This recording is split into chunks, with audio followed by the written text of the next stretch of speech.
the expression, be someone who makes everybody feel like somebody. Well, this week I got a DM from a woman who told me my brother remembers you from years ago and said you were the nicest person to him. Because of where my life is at and because of the journey I've had, I just assumed this was a crew member. And I don't know why she was reaching out, but I said, "Oh, that's really nice. Thank you." And she said, "My brother said you were so nice to him always and you were so kind and he wants to say thank you and he remembers you." It didn't make sense to me.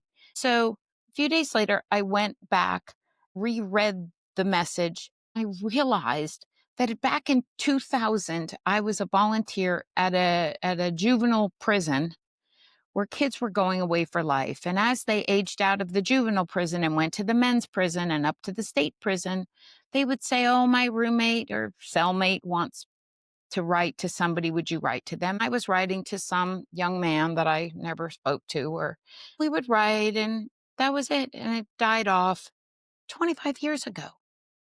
And all of a sudden, a light bulb went off, and I realized that her brother was one of those inmates. And I wrote to him and I was always kind to him. He was going away for life in prison and I never asked what they did. It doesn't matter. That was way outside of what I needed to know. But I was kind and I would send them cards for a holiday and just that's all they had to look forward to was mail. Can you imagine? That's it. What's the highlight of my day? Mail.